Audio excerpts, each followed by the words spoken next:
Witkoff dhe Rubio refuzuan të merrnin pjesë në Londër ishte për shkak krimes. Ju cënohet interesi ekonomik i tyre i jashtëm, pra. Thjesht lidhet me këtë. Vetëm me këtë. Pra vetëm me këtë, dhe vetëm për këtë arsye kanë futur Krimen në këtë, sepse Krimea nuk ka qenë deri më sot në këtë. Nuk ka qenë në diskutim. Nuk ka qenë në diskutim Krimea. Dhe kemi pas atë debatin midis Zelenskit dhe Trumpit. Krimea s'ka qenë në diskutim. Dhe është futur Krimea vetëm për këtë arsye. Pra shikoni, edhe rusët janë duke lozur, pra rusët i ofrojnë amerikanëve që të drejta ekskluzive për të çpuar për gaz në territorin e Krimes, në territorin ujore rreth Krimes, dhe amerikanët e hanë. Pra rusët po e bëjnë këtë, edhe rusët po e bëjnë për të fituar kohë, duke ditur që një njohje e tillë legjitime pra do të sillte komplet gjëra të tjera, do të sillte komplet ndryshime të mëdha në arkitektonikën, në këtë arkitekturën komplet të sigurisë globale, pra kjo njohje e këtij territori. Kemi parasysh në rast se Shtetet Bashkuara të Amerikës do njihnin këtë territor. Po. Dhe kemi një gjë që Shtetet Bashkuara të Amerikës kemi një thyrje të saj, pra në rast se Shtetet Bashkuara të Amerikës, siç e kanë deklaruar tashmë në këtë fund që do ta njihnin këtë territor dhe po e njohin vetëm për arsye ekonomike. Kjo do të sillte probleme të mëdha, sepse në rast se të duhet i kërkonin Rusisë edhe njohjen e territoreve të tjera që janë shkëputur në këtë mënyrë. Pra siç është Kosova, pra duhet i kërkonin edhe njohjen e Kosovës Republik. Pra unë po ta njoh këtë territor dhe ti duhet njohësh Kosovën Republik, pra ta njohësh. A kalojmë në këto nivele. Pra, në rast se nuk ndërhyhet në këtë pikë, dhe unë them që diplomacia jonë, që nuk ekziston fare, dhe diplomacia e Kosovës, e cila edhe ajo pothuajse nuk ekziston fare, duhet sot të përfitojë nga kjo.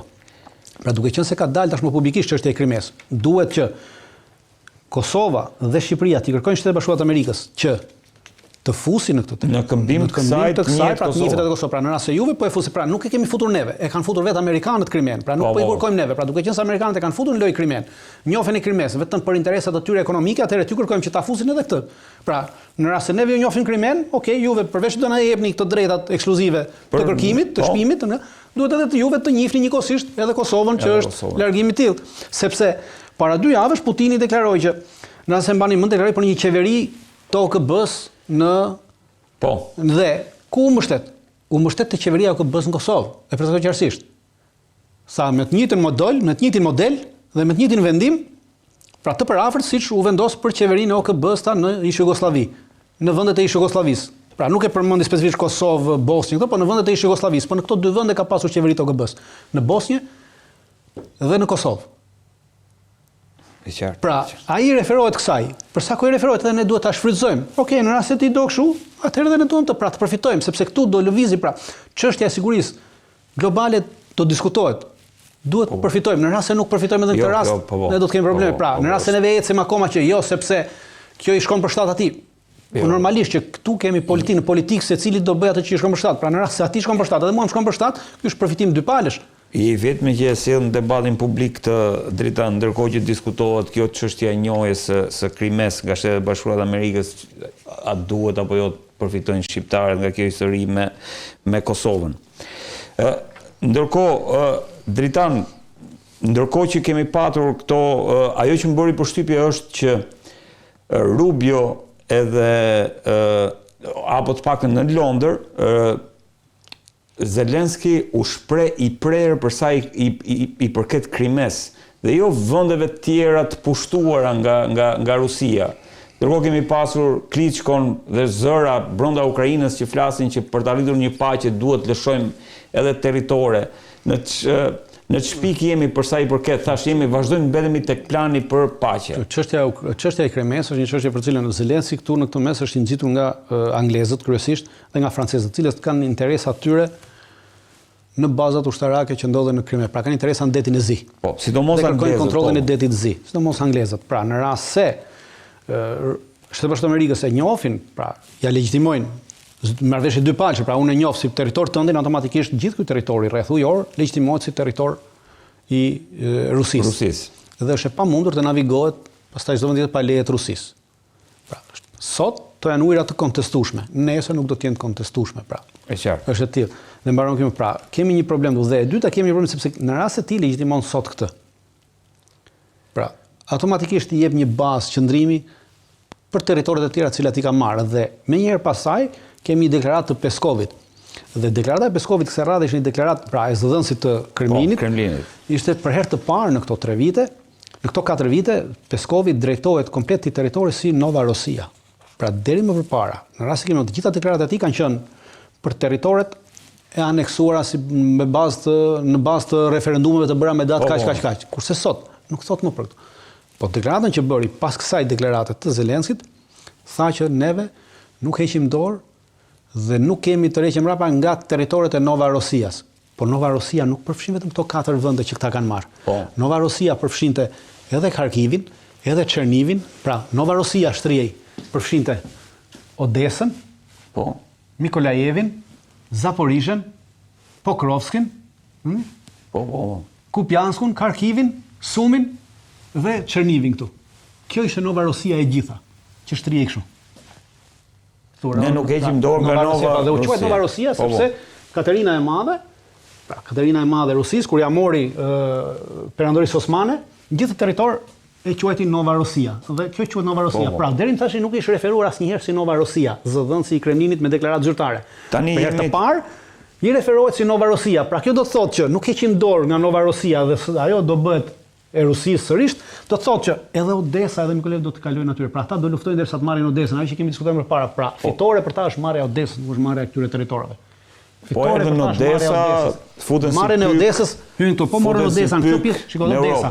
Nga kjo pjesa këtu që shihni, kjo pjesa këtej e Odesës, kjo quhet Besarabia. Po. Dhe kjo Besarabia përfshin edhe gjysmë kjo territori që shihni këtu, kjo është territori i Moldavisë, por këtu është Transnistria. Dhe gjysma e Transnistrias është Besarabi. Kjo Besarabia e cila diku në 42-shin, në 41-shin gjermanët ja dhanë rumunëve. E qartë. Dhe aktualisht ka shumë rumunë në këtë, për arsye se rumunët kur e morën në 41-shin çfarë bën? Ishte një territor i banuar me hebrej. Dhe rumunët, duke qenë se ishin pjesë e boshtit nazifashist, bashkë me ukrainasët i masakruan hebrejt. Dhe e boshatisën këtë territor dhe e mbushën me rumun. Me rumun, e qartë. Dhe sot pretendojnë që është i tyre. E qartë, Dritan. Po, me që po shkojmë të këto deklaratat e secilit, kemi këtë ministrin e mbrojtjes, Shoigu, i cili thotë që Moska po monitoron me kujdes përgatitjet ushtarake të Europës. Dhe flet për bombën bërthamore si një opsion, domethënë në rast se do kemi ato që paremon Franca dhe Britania, vendosjen me trupa në ato territore. Shiko, kemi një... Po, kjo është New Russia. Po. Kemi një problem. Ish ministri i mbrojtjes Shoigu është aktualisht kryetari i Komisionit të Mbrojtjes, Komitetit të Mbrojtjes të Sigurisë në Rusi. Deklarata e tij është më tepër deklaratë presioni politike. Aktualisht Evropa dhe gjithë Evropa, pra Anglia, Franca, Gjermania, përveç retorikës tyre luftnxitëse dhe retorikës tyre të armatosjes, aktualisht në terren nuk ka asnjë lloj veprimtarie konkrete për armatosje të këtyre vendeve. Jemi vetëm te retorika. Për momentin jemi vetëm te retorika. Ato nuk kanë bërë asnjë hap në drejtim për arsye se ju mungojnë parat. Pra çështja atyre parave që kanë deklaruar, pra që duhet diku të rreth 860 milion dollar, pra 800.000 euro, që ato kanë vendosur të harxojnë për këtë, për momentin nuk i kanë. Pra nuk i kanë ato para. E qartë. Dhe duke mos i pasur ato para është pak e vështirë për të shkuar në këtë armatosje. Plus që armatosja e Evropës është komplet një proces tjetër i cili kërkon besoj një diskutim tjetër më të madh, për arsye se shumë vende prodhojnë armatim. Pra prodhon Anglia, prodhon Franca, prodhon Italia, prodhon Gjermania, prodhon Holanda, prodhon Belgjika, prodhon Spanja, gjitha kanë prodhime të tyre ushtarake. Dhe pavarësisht se janë në kuadër të NATO-s, pavarësisht se janë vendet e Bashkimit Evropian, anëtarët e Bashkimit Evropian, nuk kanë një unifikim të prodhimit ushtarak. Pra secila prodhon modelin e vet. Dhe në rast se ta zëm topat e artillerisë, pra, që në topat e artillerisë, të cilët kanë dalë në pagë gjatë luftës në Ukrainë, ta topat e artillerisë. Predha e topit të artillerisë që përdor Italia nuk i bën predhës topit të artillerisë që përdor Franca, pavarësisht se është e njëjti sasi, pra e njëjti 155 mm. Nuk i bën. Po ashtu ajo që përdor Franca nuk i bën Spanjës. Po. Ajo që përdor Anglia nuk i bën Italisë. Pra, ky është pra nuk kemi unifikuar prodhimin. Dhe që të unifikosh prodhimin duhet të unifikosh edhe doktrinën, pra. Për momentin nuk kemi asnjë doktrinë dhe nuk kemi as unifikim.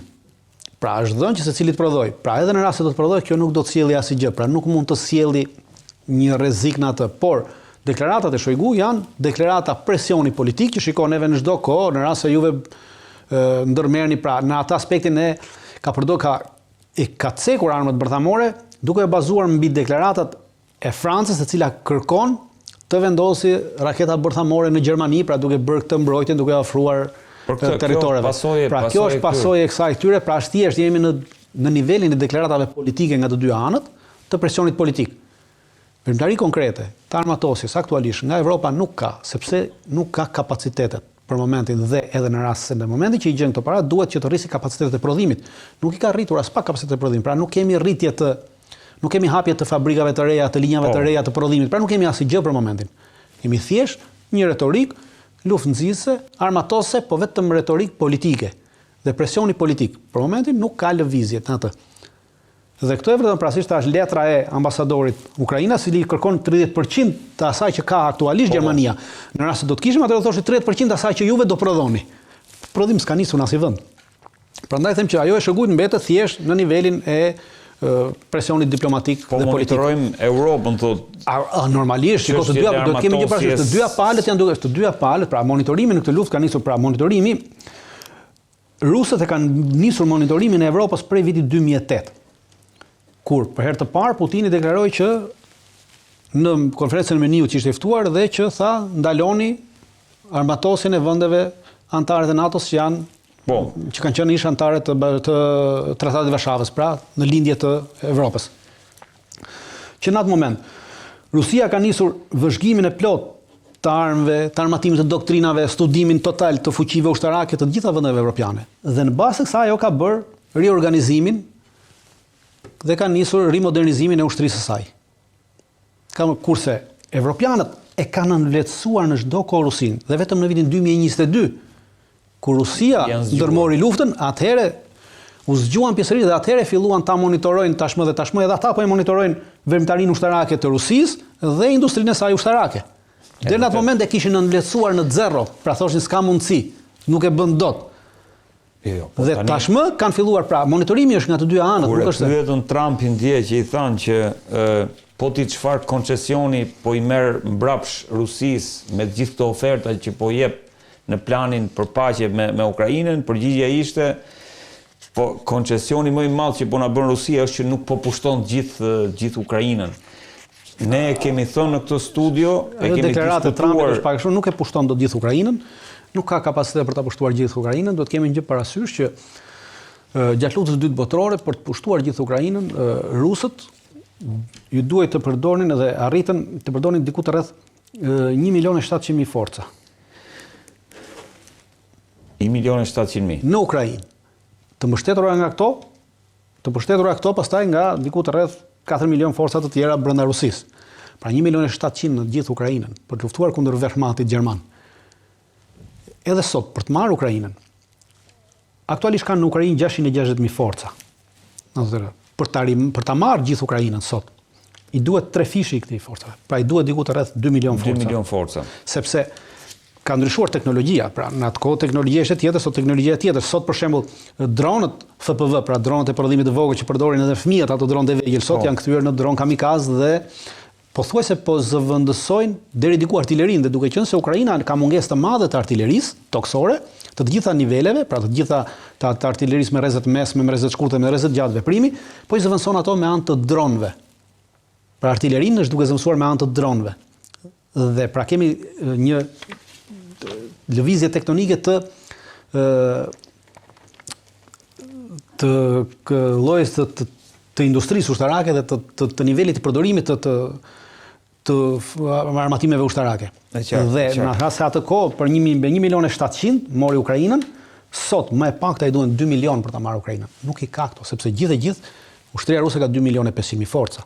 Pra 2.500.000 forca në uniform që llogaritet nga ushtari deri te generali, dhe duke thënë që dhe në këtë ushtri për 2 milion, për 2.5, të jemi të garantuar që 500.000 janë administrat dhe logjistik, gati 700.000 janë në administratë dhe logjistik.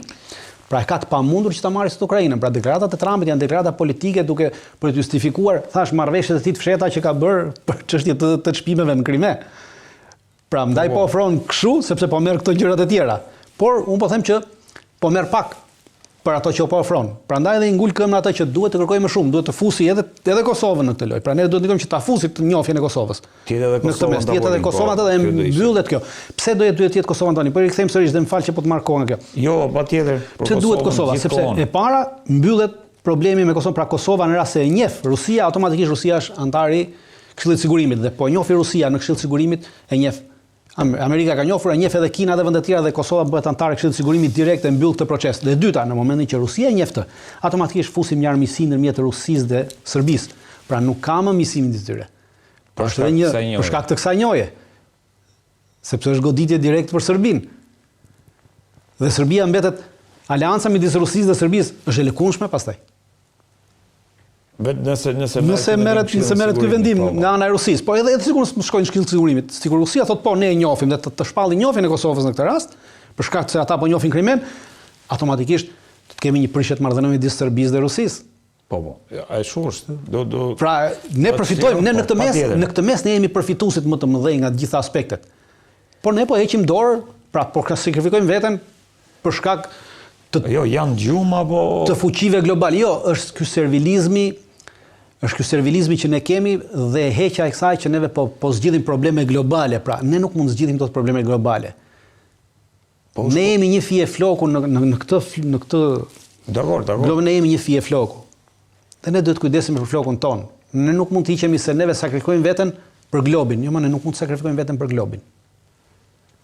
Ndërkohë, Dritan, ndërkohë që diskutojmë gjitha këto, kemi lexova te Sunday Times, lexova që Mark Rutte thotë që tani më topi është në fushën e Rusisë për sa i përket negociatave të paqes. Si ta lexojmë këtë? Jo, Mark Rutte po do të mbulojë atë gabimin që thashë në fillim që bëri Zelenski, pra Zelenski në rast se do të kishte vajtur në Londër, pra do të theksoj takimin në Londër nuk u mbajt.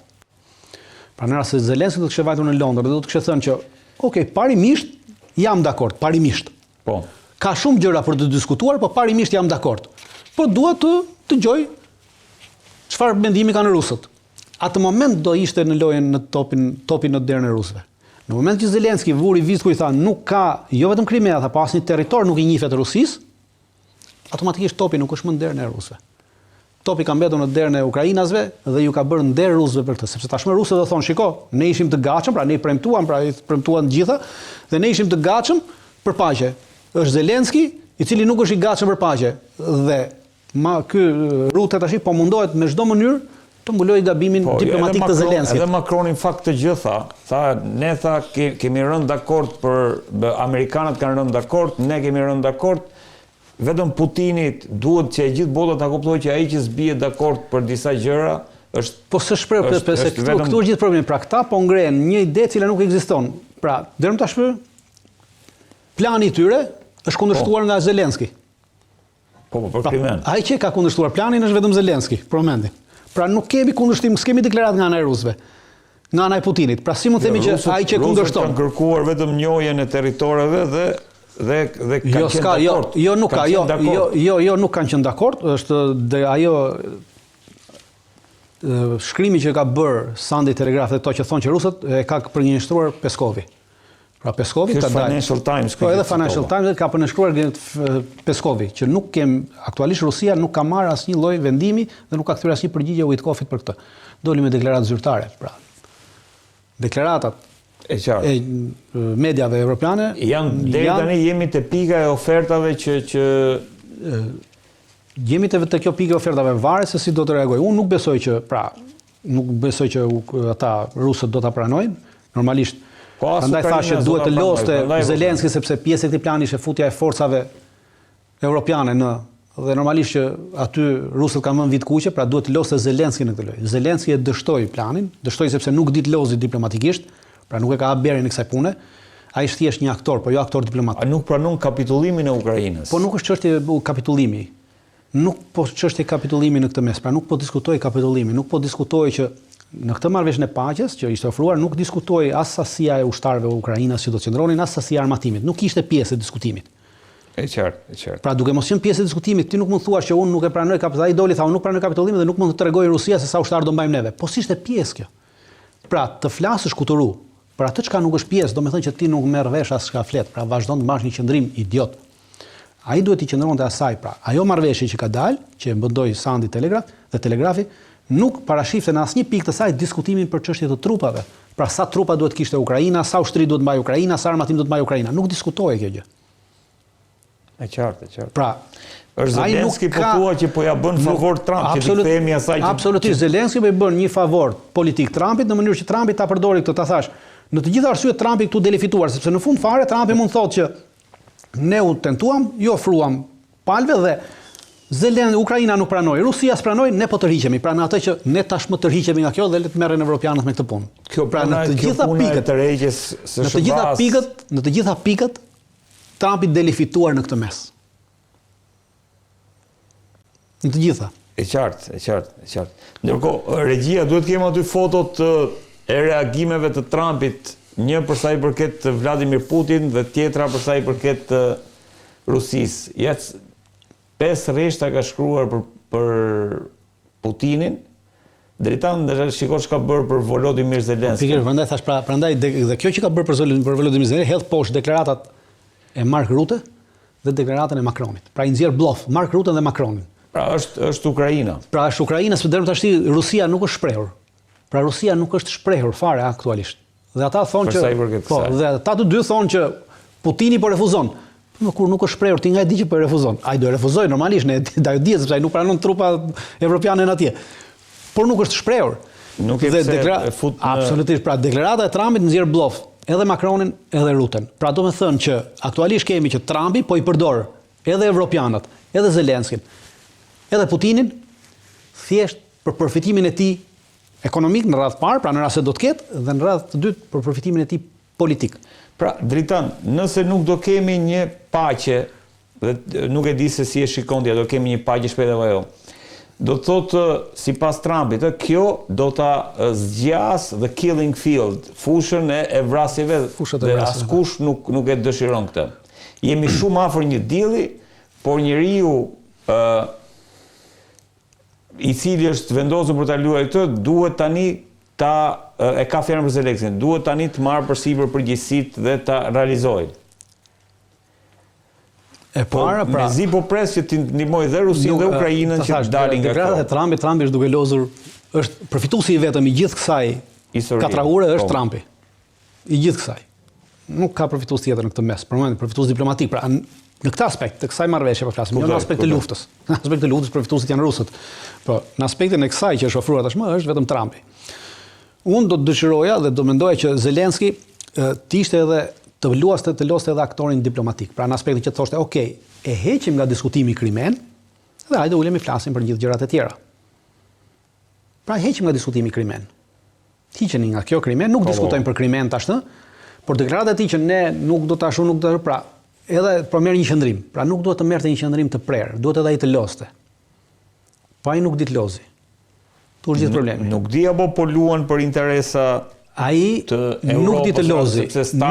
Ai nuk di të lozi, sepse të luash për interesat të tjerëve në dëm të interesit të popullit tënd, do të thonë që ti nuk di të lozësh. Ai po loz për interesat e tyre, po në dëm të interesave të Ukrainës, sepse kjo çfarë do të sjellë? Do të sjellë atë që Trumpi thotë, pra vazhdimësia e lufte.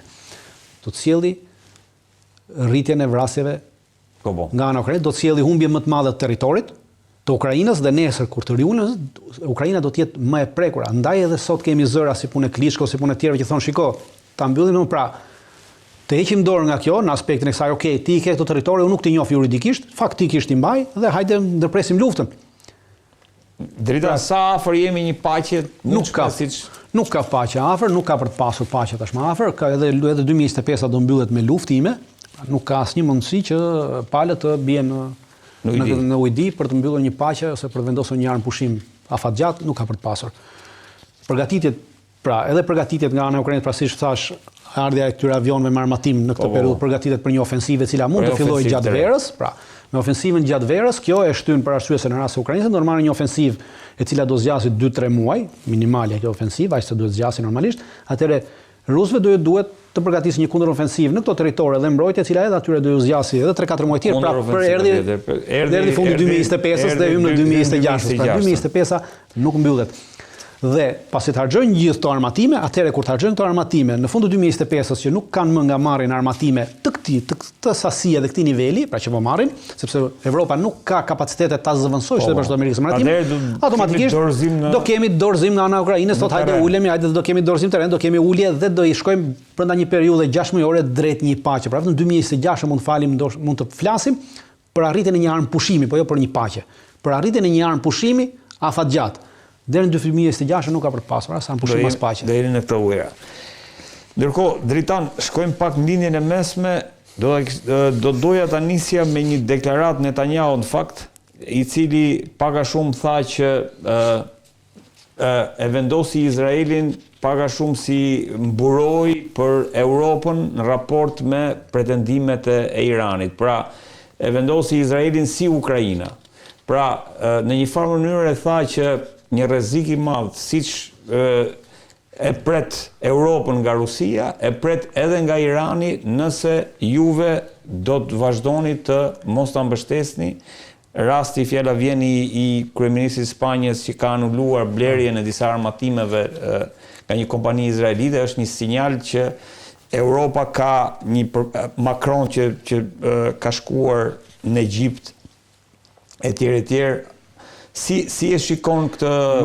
Nuk është hera e parë që më falni Netanyahu këtë, e ka bërë këtë edhe kur në sulmin që bëri, sulmin e fundit që bëri ndaj Iranit, edhe atëherë e vuri veten në të njëjtën pozitë si Ukraina, pra e krahasonte që ne po mbrojmë Evropën, ne po mbrojmë perëndimin, ne po mbrojmë kulturat e këto, por aktualisht duke qenë se është në pozita të këqija politike brenda vendit, i duhet patjetër ta riafirmoj veten si një shpëtimtar, pra ky është shpëtimtari.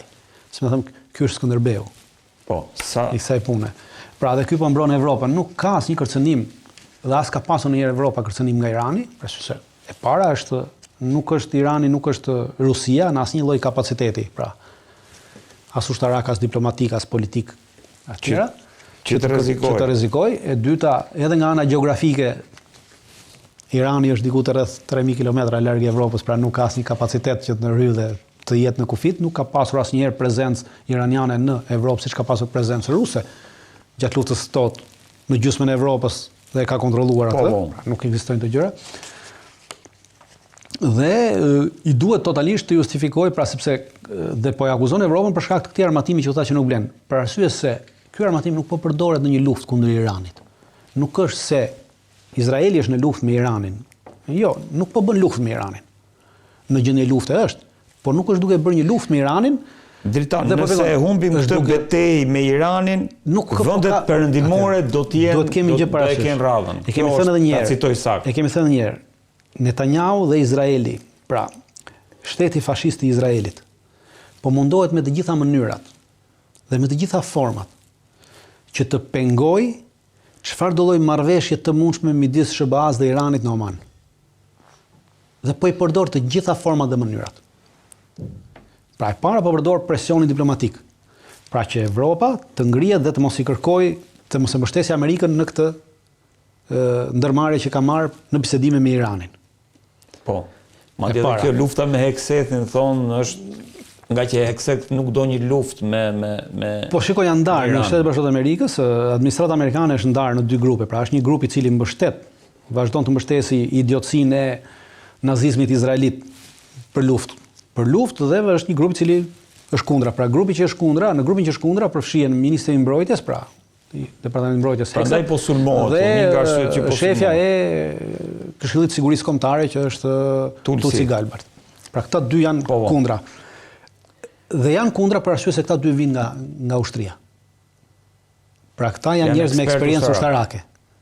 Pra kanë qenë oficer në ushtrinë amerikane dhe kanë njohuri ushtarake dhe e njohin realitetin dhe e kuptojnë kur generalit amerikanë ju japin briefing për arsye të ndryshme ushtarake, pra për kapacitetet e Iranit, për kapacitetet tjera.